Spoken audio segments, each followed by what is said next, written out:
Hi students, in this video we are going to learn about Newton's third law of motion. We already know there are three Newton's laws are there. Newton's first law of motion, also called law of inertia. Newton's second law is also called law of force. Third law is nothing but action and reaction pair law. Now let us discuss what is the basic concept of Newton's third law of motion. See, whenever we are running, we are going to push the sand in the backward direction. Then the sand pushes us in the front direction. If we push the sand in the backward direction, sand pushes in the forward direction. While swimming, we are going to push the water in the backward direction. Then the water will apply the force on our body in the front direction. For example's sake, you are rowing a boat. We are going to push the water in the backward direction, then we will move in the forward direction. Or otherwise, if you row the boat in the backward direction, then the water moves in the forward direction.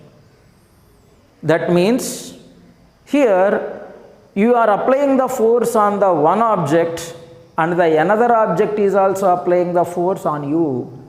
This means here two forces are there. For example purpose, we think you already very familiar examples, that is rockets. We already know working process of rockets.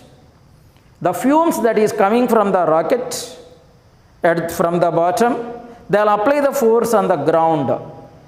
Then on the fumes, the ground is also apply same quantity of the force, but in the opposite direction.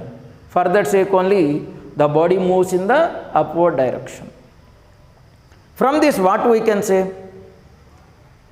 All of these examples says, we are applying the force on one object and the same object is also applying the force on the object. Means here the force applied by the first body on the second body is equal in magnitude with the force applied by the second body on the first body. One more example we can see. Whenever a bird is flying like this, the bird will apply the force on the air in the downward direction. Then automatically the air will apply the force on the wings of the bird in the upward direction. For that sake only the bird moves in the upward direction. Same principle that we are involving while explaining the concept of an aeroplane also. The drum of an aeroplane will apply the force in the downward direction and the air pressure will be applied on the aeroplane in the upward direction. From all these examples, we can confirm such kind of the conclusions. Let us see what are the conclusions are. Object means, for example, say this is the first object. When an object exerts a force on another object, means here the second body is there. So first body and second body.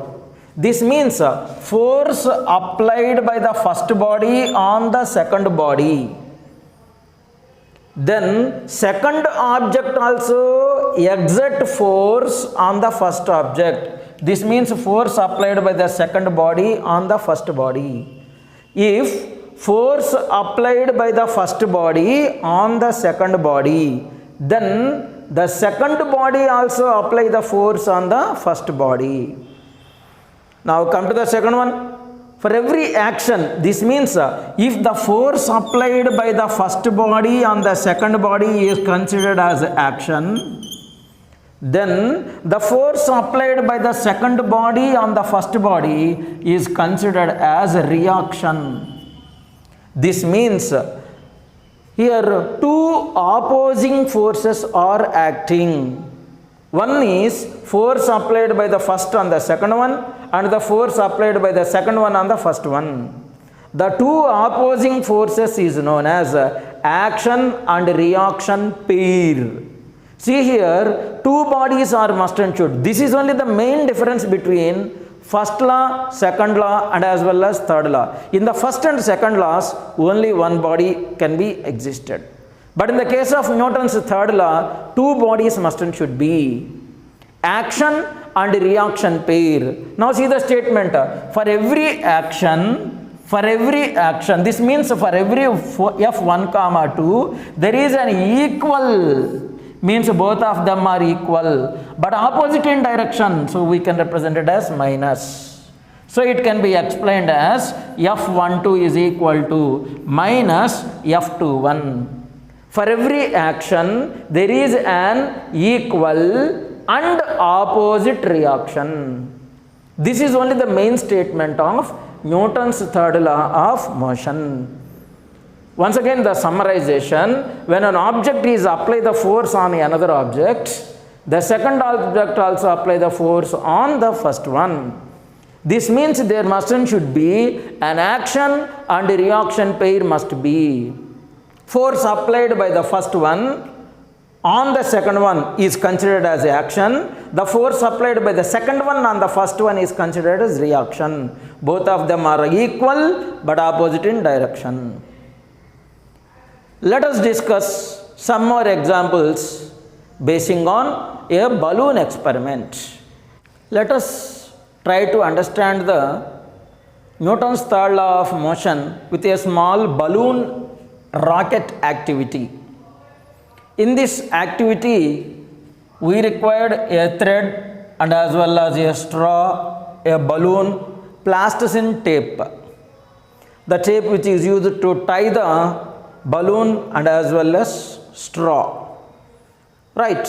First take the thread and pass the thread through the straw as shown in the figure.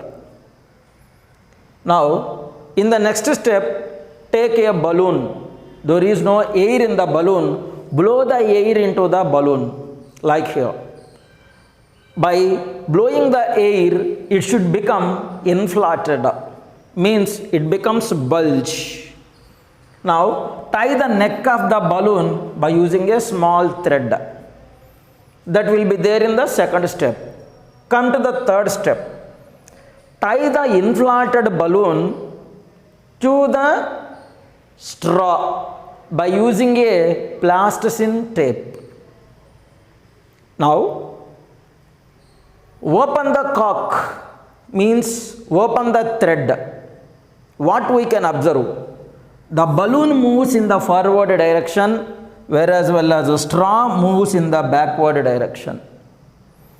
If you consider force applied by the balloon on the straw as F12 and the force applied by the straw on the balloon.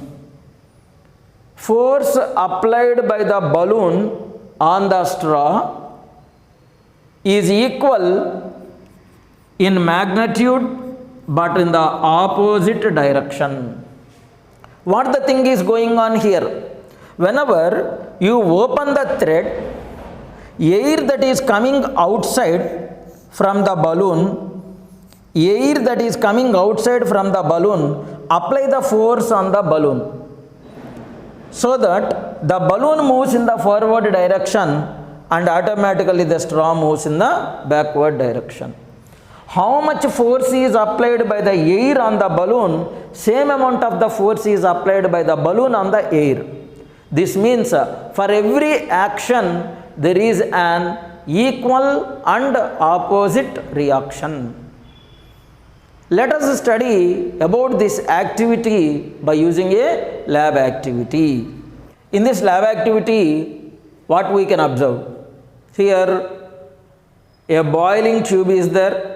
Inside the boiling tube we should take some amount of water.